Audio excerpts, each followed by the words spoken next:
Hoje o Sala de Aula traz 2 temas para você e a gente começa com uma entrevista que fala da importância da pós-graduação, principalmente daquela voltada para o mercado de trabalho. Qual a diferença hoje no mercado de trabalho para quem tem uma especialização e para quem não tem? Uma diferença é que o aluno, quando ele termina a graduação, ele busca se aperfeiçoar, ele busca uma especialização além daquilo que ele teve na graduação, que é justamente o que o mercado busca, que é uma diferenciação, uma qualificação deste profissional. Na minha opinião, além da formação acadêmica da graduação, é importante partir para uma pós-graduação, né, além da complementação de conteúdo, até devido a novas experiências dos professores que já estão inseridos também no mercado de trabalho, mas com uma nova visão. Não é mais aquela visão de graduação, é uma visão de pós. Agora o indivíduo vai para a pós-graduação já com o seu, já formado, já com o seu diploma. Então ele encara de uma maneira diferente e uma responsabilidade diferente, né? E claro, voltado para o trabalho dele, para o mercado de trabalho. O Luciano ele começou uma pós pensando em dar um upgrade na carreira. Hoje eu faço pós-graduação em gestão de pessoas. O que me motivou a fazer essa pós é as oportunidades no mercado de trabalho. Durante algumas pesquisas, constatei que as empresas hoje, o mercado está cada vez mais acirrado e você precisa estar cada vez mais especializado. E pesquisei essa especialização em gestão de pessoas, que eu acho que vai me abrir muitas oportunidades no mercado de trabalho. Existe uma diferença salarial de quem tem pós-graduação ou não? Provavelmente sim, e sempre vai depender do tipo de trabalho, né? Então, por exemplo, nós aqui temos muitos alunos que estão nas engenharias, eles fazem o curso das engenharias já porque eles estão numa posição na empresa, numa fábrica, numa indústria, enfim, e eles estão numa posição que a graduação já vai trazer um outro nível salarial. A hora que eles vão para pós-graduação, eles conseguem outra promoção, e aí eles conseguem outro nível salarial. A pós-graduação ela ajuda, né? Ela não tem como ela não ajudar nesse momento de complementar esse salário, né? De aumentar, de receber uma promoção. E complementando o que a professora falou, hoje as empresas trabalham com planos de carreira. Então o funcionário ele quer ascender dentro da empresa dele. Então ele já tem uma graduação, ele já ascendeu. Agora ele vê a oportunidade de uma pós-graduação também e maior ascensão dentro da empresa, dentro desses planos de carreira. Vocês têm aqui mais cursos voltados para MBA, mais para a área executiva. Teve uma procura maior nos últimos anos? Sim, com certeza. Tanto os MBAs como cursos na área da saúde também, que exigem essa especialização, mas falando nos MBAs, a gente vê um aumento da procura sim, por conta desse aumento de plano de carreira desses alunos. Então eles se formaram, foram para o mercado de trabalho com a graduação e agora eles ascendem. Então a gente vê hoje uma busca muito grande, gestão de pessoas, gestão de projetos, estratégia de negócios e assim por diante. Dentro dessa área de formar para o mercado de trabalho, quais tipos de especializações existem? Nós temos as especializações lato sensu e a stricto sensu, né? A lato sensu é essa especialização que a gente oferta na faculdade, que são os MBAs, né? São as pós-graduações lato sensu, que são na área da saúde. A gente tem várias áreas de atuação, então gerenciais, saúde, direito, que mais? Acho que todas as áreas, todas as áreas da educação a gente consegue ofertar. Na própria área da educação, né, a gente tem pós-graduação de ensino à distância, por exemplo, né, de gestão na educação do ensino médio, por exemplo, superior. Enfim, então essa é a diferença. E a stricto sensu são os tipos de pós-graduação mestrado e doutorado, né, que a gente não oferta aqui na nossa instituição, mas que existem aí em outras. Qual o perfil do aluno que busca uma pós-graduação no lato sensu? No lato sensu é o perfil de aluno que precisa da pós para trabalhar mesmo, profissionalmente, né? A lato sensu ela é uma pós que também vai ajudar e vai preparar para o mercado de trabalho, vai capacitar ainda mais esse indivíduo. A stricto sensu não é que ela não vai capacitar, mas é que o foco dela é mais acadêmico, pesquisa. Então isso é até interessante porque muitas vezes as pessoas falam, eu quero ter um mestrado. eu quero ter um doutorado, mas às vezes você está trabalhando dentro de uma empresa.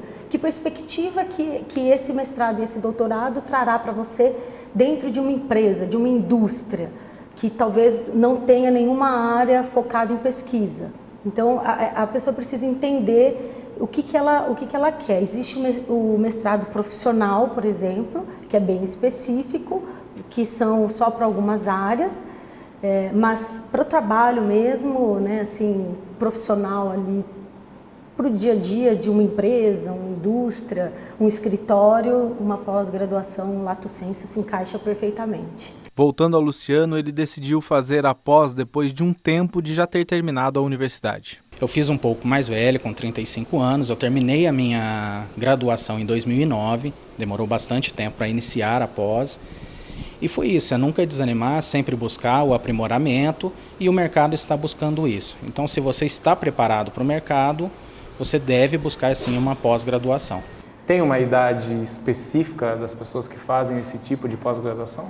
Então, é interessante isso porque a média ela varia bastante. Então, o pré-requisito que o aluno tem que ter para fazer uma pós-graduação lato sensu ou stricto sensu é, no mínimo, ter concluído o ensino superior. Então, independente da idade que ele concluiu o ensino superior, ele pode ingressar na pós-graduação. E o interessante é que, como as empresas exigem a pós-graduação, às vezes em 6 meses ele já consegue fazer. Então, existem modelos à distância de 6 meses de duração, que ele já termina, já faz, já acelera o processo dele dentro da empresa de ascensão, ou 10 meses, 1 ano, ou até mais, dependendo da situação do curso que ele procura. E tem a mesma validade, mesmo ela sendo mais curta, a validade é igual. Exato, mesmo ela sendo 6 meses, um curso de 6 meses ou um curso de 10, 12, 16 meses, todos eles são lato sensu e a carga horária que determina, ela será sempre a exigida mesmo. Como é que funciona a regulamentação do MEC em relação a esses cursos mais curtos e também esse aumento de cursos que a gente teve, de oferta de cursos de pós-graduação que a gente teve? Sim, para que qualquer curso funcione, eles têm um aval do Ministério da Educação. Tá? Então, eles são cadastrados no Ministério da Educação e aí eles funcionam dependendo de sua carga horária. Existem alguns requisitos legais que fazem com que o curso seja mais longo ou menor, mas enfim, mas todos atendem aos requisitos mínimos que é determinado. Esse número maior de cursos de pós-graduação ofertado que a gente vê por aí, ele pode prejudicar a educação de alguma maneira? Eu penso que não. Eu acho que são opções. Eu acho que quanto mais opções a gente tem, mais acirrada fica a concorrência. Então, a concorrência ela vai pelo quê? Pela qualidade, né? Não só pelo preço. Não adianta a gente ter diversos cursos que são apenas mais em conta, né? Que tem um custo mais baixo de investimento e que não tem uma boa qualidade. Então, eu acho que ajuda nessa concorrência de melhorar a qualidade do ensino. Senão, se a gente também deixar só na mão de alguns, também a gente talvez não tenha uma qualidade. Eu acho que serve para isso, né? Para movimentar um pouco esse mercado. E muitas empresas oferecem como oportunidade no futuro um cargo ou ganhos maior caso o funcionário se especialize. A gente tem um canal interno na empresa de divulgação de vagas. E comecei a verificar que as vagas com maiores salários, as melhores vagas, sempre exigiam alguma qualificação a mais. E eu fui buscar essa qualificação. Como é que você faz para conciliar o estudo e o trabalho? Olha, é um pouco difícil, é puxado, mas eu consigo, faço no modelo EAD, então sempre chego em casa, estudo até mais tarde, tudo venho, faço as minhas provas e estou conseguindo conciliar. Como o aluno ele identifica que um curso de pós-graduação é bom e vai ser bem aceito pelo mercado? Joia. Eu vejo assim que temos um leque muito grande de cursos, de ofertas, né? Então, tanto as gerenciais, a área da saúde, então você pode procurar, por exemplo, uma fisioterapia, traumatortopedia, você pode achar um outro curso da parte respiratória, enfim, porque são diversas especializações mesmo, né? As especificidades são diversas. Então, o aluno, primeiro ele tem que entender o que ele quer e depois procurar uma unidade credenciada, uma unidade que vá trazer para ele um suporte, tanto no modelo à distância quanto no presencial. É exatamente isso, olhar a ementa, né, o conteúdo do curso, né, que isso ele consegue verificar, então é sempre se basear nisso, né, e ver se aquilo atende ao que ele quer, Porque, como a professora Tamara falou, a gente tem diversos cursos, diversas especificidades, e às vezes o aluno procura um curso na área de ortopedia, mas ele não quer voltado muito para traumatologia, ele quer voltado mais para terapia manual. O aluno ele tem que entender o que ele quer, e aí com isso ele consegue identificar o melhor curso. Né? Quem quer mudar de área, por exemplo, de exatas para humanas, ele consegue fazer isso através de uma pós-graduação ou ele precisa de uma segunda graduação antes? Eu acho que depende de onde ele trabalha, com o que ele trabalha e como que ele é, né? Porque a gente não pode também jogar fora a expertise da pessoa, do profissional ali que ele desenvolveu e o que ele tem de experiência de vida.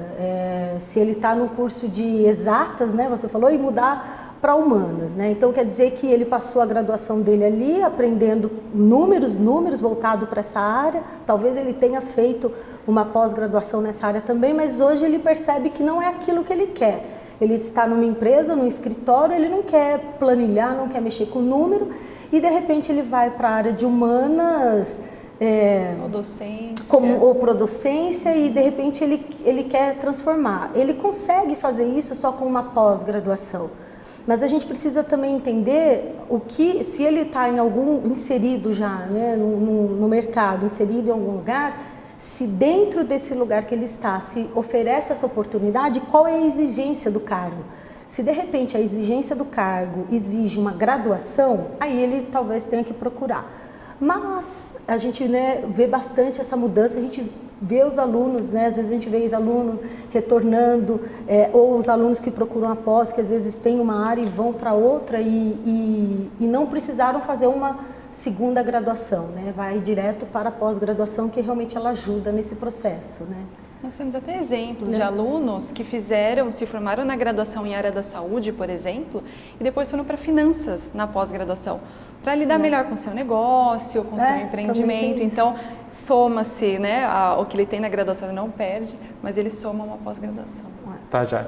Tem alguma dica para quem pretende fazer uma pós, mas não sabe qual pós? Como ele pode conseguir uma ajuda, uma orientação nesse sentido? Olha, ele tem que pesquisar, né? Ele tem que pesquisar, ele tem que entrar nos sites das instituições.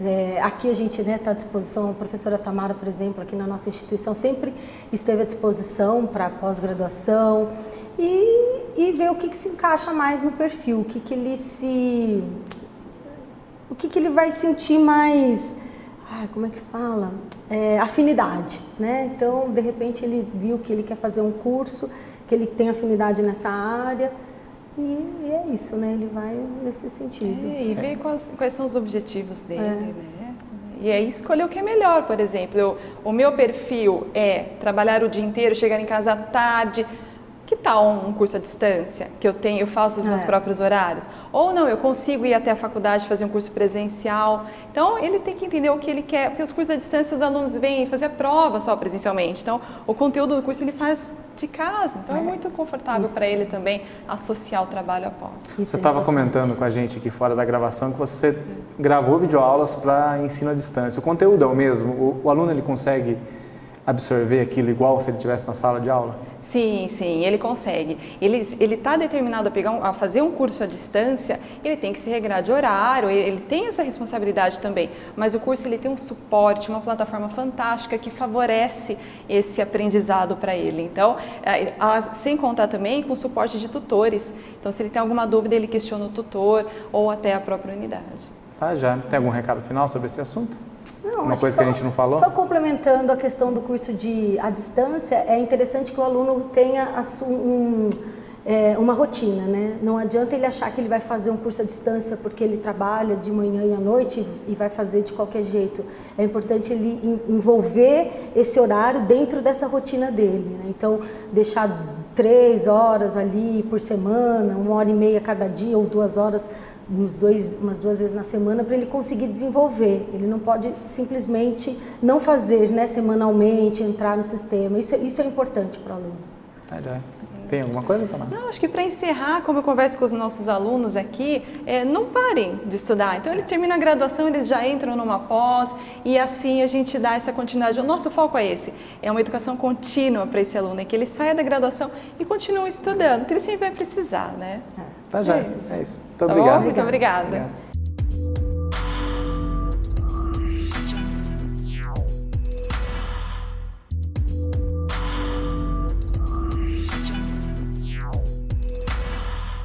E a segunda entrevista de hoje fala sobre como deve ser a inclusão de alunos na educação. Eu entrevistei o pai de um aluno com autismo e uma psicóloga. O que é o autismo? O autismo, ele é um transtorno onde os indivíduos que estão dentro desse espectro, eles apresentam dificuldades nos pilares sociais, de comunicação, costumam apresentar comportamentos estereotipados, falhas no contato visual. Quando a gente tem uma criança que está entrando na escola, que dificuldade que ela pode ter, sendo que ela tem autismo e tem os outros alunos ali convivendo com ela normalmente? Geralmente, as nossas crianças apresentam dificuldades para seguir uma rotina, para se adaptar a essa rotina, na interação com os colegas, na tolerância para esperar, por exemplo, o momento do lanche, que não é o momento do lanche, ou o tempo que ele vai ficar engajado, né, que é pré-determinado para as crianças ficarem numa certa atividade. Então, isso pode ser um problema para essas crianças. Então, acredito que envolva questões tanto na hora da sala de aula, como também em momentos mais livres, em parque, né, a tolerância de esperar para sair, voltar e etc. O Júlio, você tem um filho que ele tem autismo e ele está na escola. Conta um pouco da sua experiência pra gente. O Miguel, ele tem 5 anos, né, uma criança matriculada na rede pública e pegando um pouco o gancho, né, teve um desafio inicial que a escola ela se prontificou, né, a rede pública geralmente se prontifica a oferecer serviços, a oferecer um cuidador, uma professora de educação especial com uma sala de recursos especiais, só que para isso eles precisam de um laudo, um diagnóstico, um documento.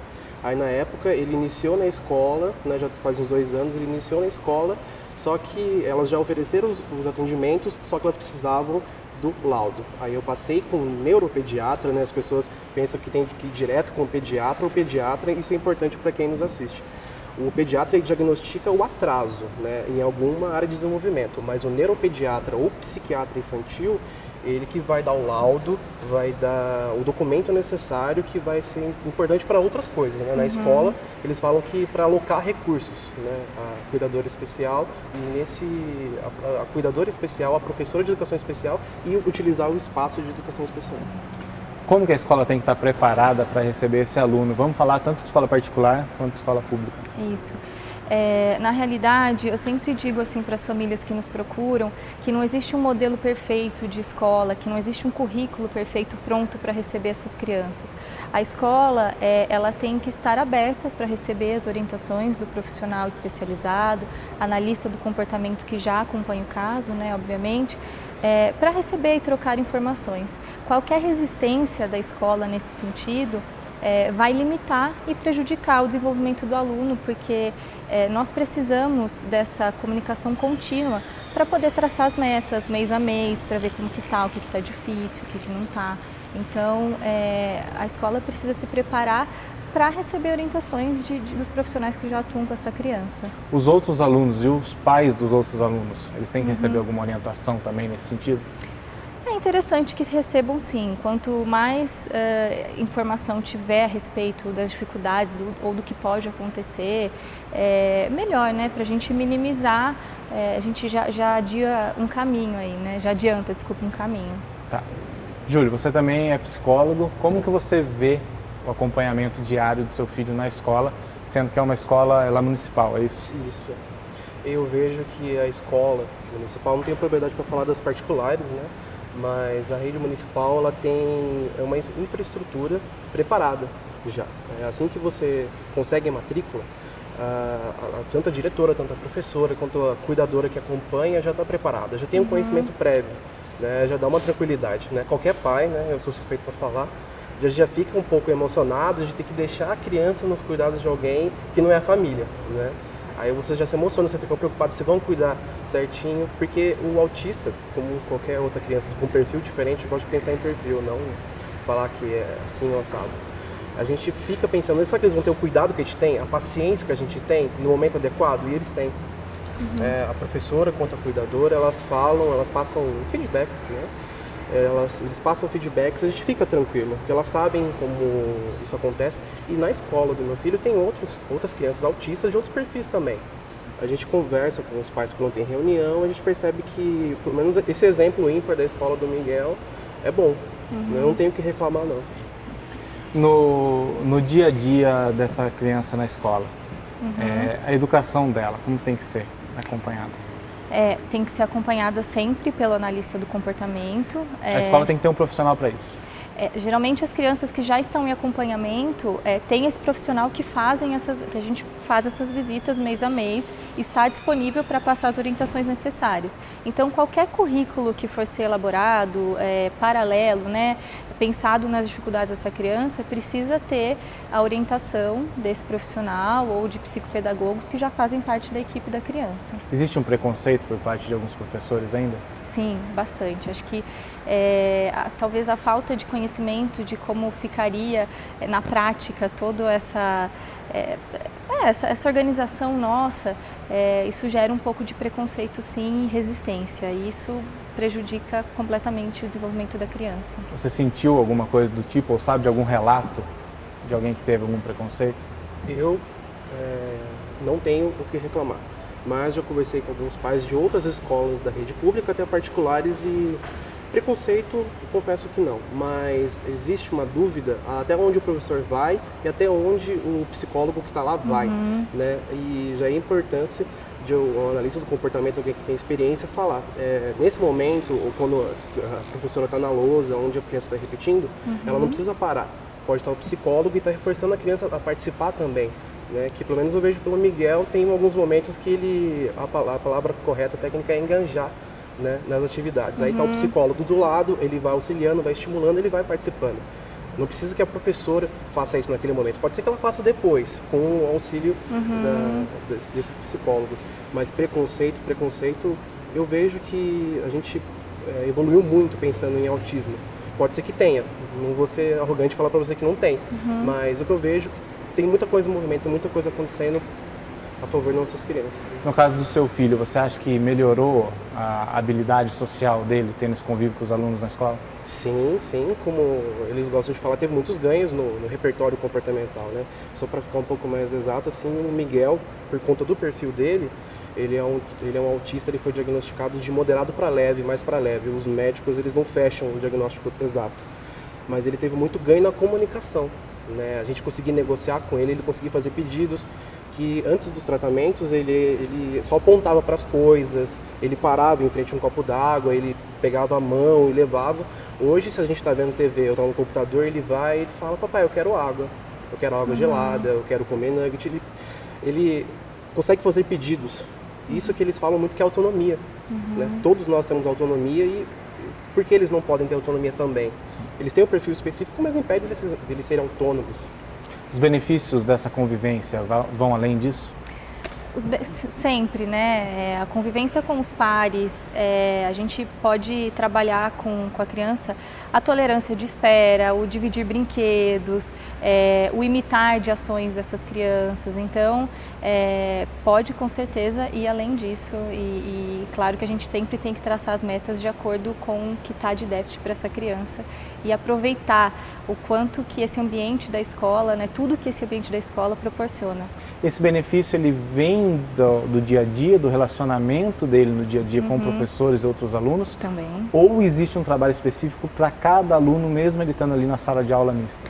Para cada aluno autista, isso. O trabalho é tudo traçado de acordo com as dificuldades individuais dessa criança. Então, por isso que a gente diz que qualquer currículo engessado que não flexibilize, não atende as crianças que estão no espectro, porque o espectro é muito amplo, então as dificuldades são muito específicas de cada um, então a gente precisa realmente traçar as metas de acordo com o que ele precisa. A gente falou da melhora para essa criança. E para a família, o que muda?